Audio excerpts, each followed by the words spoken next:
menyampaikan pengantar, nanti mungkin ada tanya jawab dari para pihak. Dipersilakan.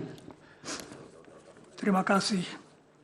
Yang mulia para hakim, berikut ini saya mau memaparkan bahwa dalam kaitan dengan pemilihan umum Februari lalu yang singkat pemilu, ada unsur-unsur yang kalau betul-betul terjadi merupakan pelanggaran etika yang serius, serta apa implikasi pelanggaran itu.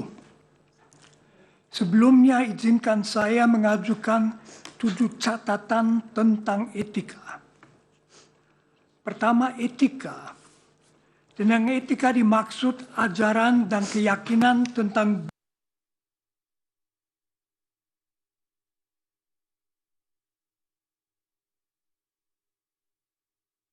membedakan manusia dari binatang. Binatang hanya mengikuti naluri-naluri alamiah, tetapi manusia sadar bahwa nalurinya hanya boleh diikuti apabila baik dan bukan tidak baik. Apakah seseorang itu baik atau buruk diukur dari apakah ia hidup secara etis atau tidak. 2. Hukum. Tuntutan-tuntutan paling dasar etika sejak ribuan tahun dituangkan manusia ke dalam ketentuan-ketentuan hukum. Misalnya larangan untuk menyiksa orang lain. Jadi tidak memperhatikan hukum yang berlaku dengan sendirinya merupakan pelanggaran etika. Saya tidak masuk masalah konsensus objekto. 3. Etika dan hukum. Agar manusia dinilai baik secara etis, tak cukup ia tidak melanggar hukum. Etika menuntut lebih, yaitu agar manusia selalu juga apabila tidak ada ketentuan hukum, harus berbaik hati, jujur, caring, bersedia memaafkan, adil, bertanggung jawab, dan seterusnya. 4. Etika dan penguasa. Apalagi itu berlaku bagi seorang penguasa, misalnya seorang presiden. Tak cukup asal ia tidak melanggar hukum. Dari seorang presiden dituntut lebih. Presiden begitu berkuasa, ia bisa memberi perintah menentukan keselamatan dan kegagalan hidup dan mati seseorang.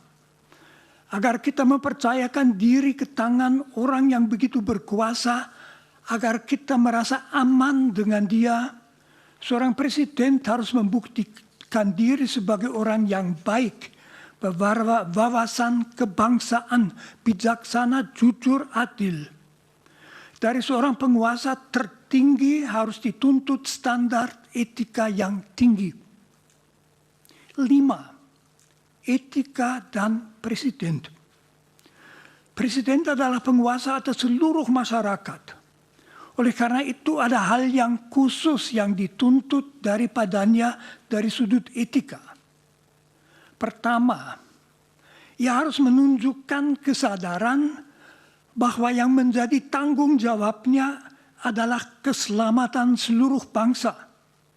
Segala kesan bahwa ia misalnya memakai kekuasaannya demi keuntungannya sendiri atau demi keuntungan keluarganya adalah fatal.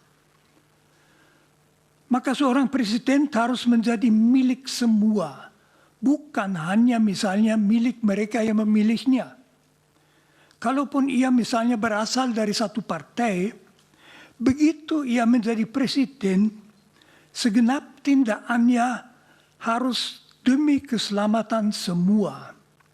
Memakai kekuasaan untuk menguntungkan pihak-pihak tertentu membuat presiden menjadi mirip dengan pimpinan organisasi mafia.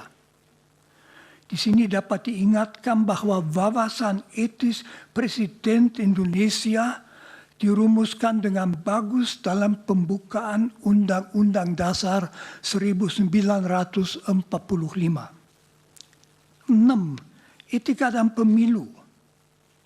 Yang sekurang-kurangnya dituntut dari sudut dari suatu pemilu secara etis, tentu juga secara hukum, adalah agar seluruh prosesnya, persiapannya, pelaksanaannya, serta pemastian hasilnya menjamin bahwa setiap warga dapat memilih apa yang mau dipilihnya, serta bahwa hasil pemilu memang persis apa yang dipilih oleh para pemilihnya sendiri.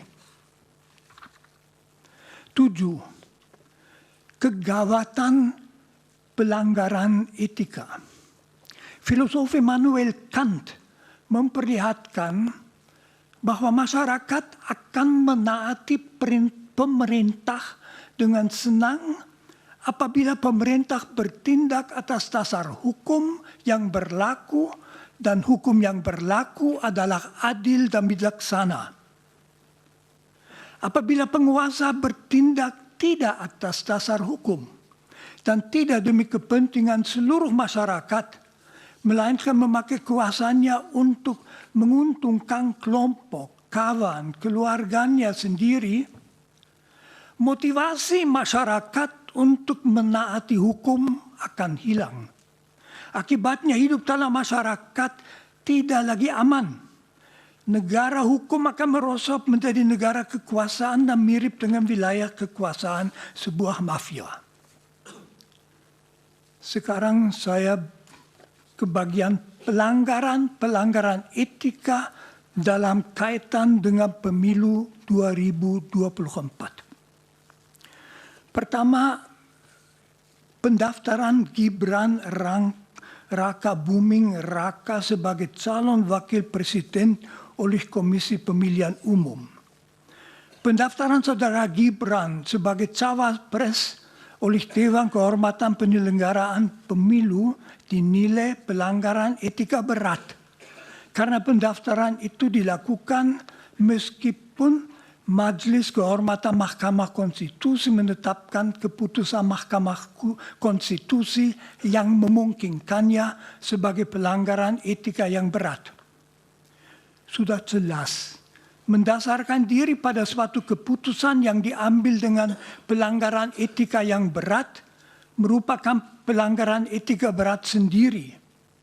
Penetapan seseorang sebagai calon wakil presiden yang dimungkinkan secara hukum hanya dengan suatu pelanggaran etika berat juga merupakan pelanggaran etika berat.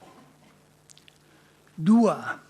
Keberpihakan presiden dan misuse of power. Presiden boleh saja memberitahu bahwa ia mengharapkan salah satu calon menang. Tetapi begitu ia memakai kedudukannya, kekuasaannya untuk memberi petunjuk pada ASN, polisi militer, dan lain-lain untuk mendukung salah satu paslon, serta memakai kas negara untuk membiayai perjalanan-perjalanan dalam rangka memberi dukungan kepada paslon itu, ia secara berat melanggar tuntutan etika bahwa ia tanpa membeda-bedakan adalah presiden semua warga negara termasuk semua politisi. 3. Nepotisme. Kalau seorang presiden memakai kekuasaan yang diberikan kepadanya oleh bangsanya untuk menguntungkan keluarganya sendiri, itu amat memalukan. Karena membuktikan bahwa ia tidak mempunyai wawasan seorang presiden, hidupku 100% demi rakyatku, melainkan hanya memikirkan diri sendiri dan keluarganya. 4. Pembagian bantuan sosial. Bansos bukan milik presiden, melainkan milik bangsa Indonesia yang pembagiannya menjadi tanggung jawab kementerian yang bersangkutan dan ada aturan pembagiannya.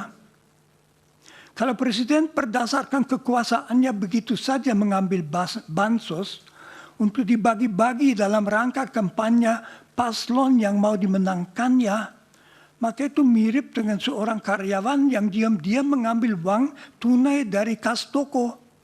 Jadi itu pencurian, ya pelanggaran etika.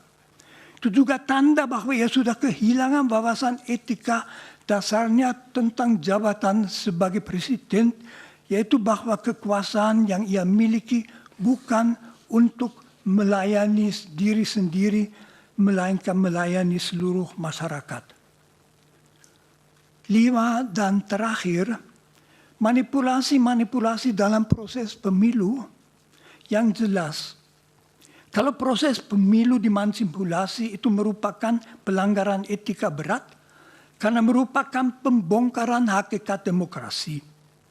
Misalnya kalau waktu untuk memilih diubah atau perhitungan suara dilakukan dengan cara yang tidak semestinya. Praktek semacam itu memungkinkan kecurangan terjadi yang sama dengan sabotase pemilihan rakyat, jadi suatu pelanggaran etika yang berat. Terima kasih. Terima kasih, Pak Romo.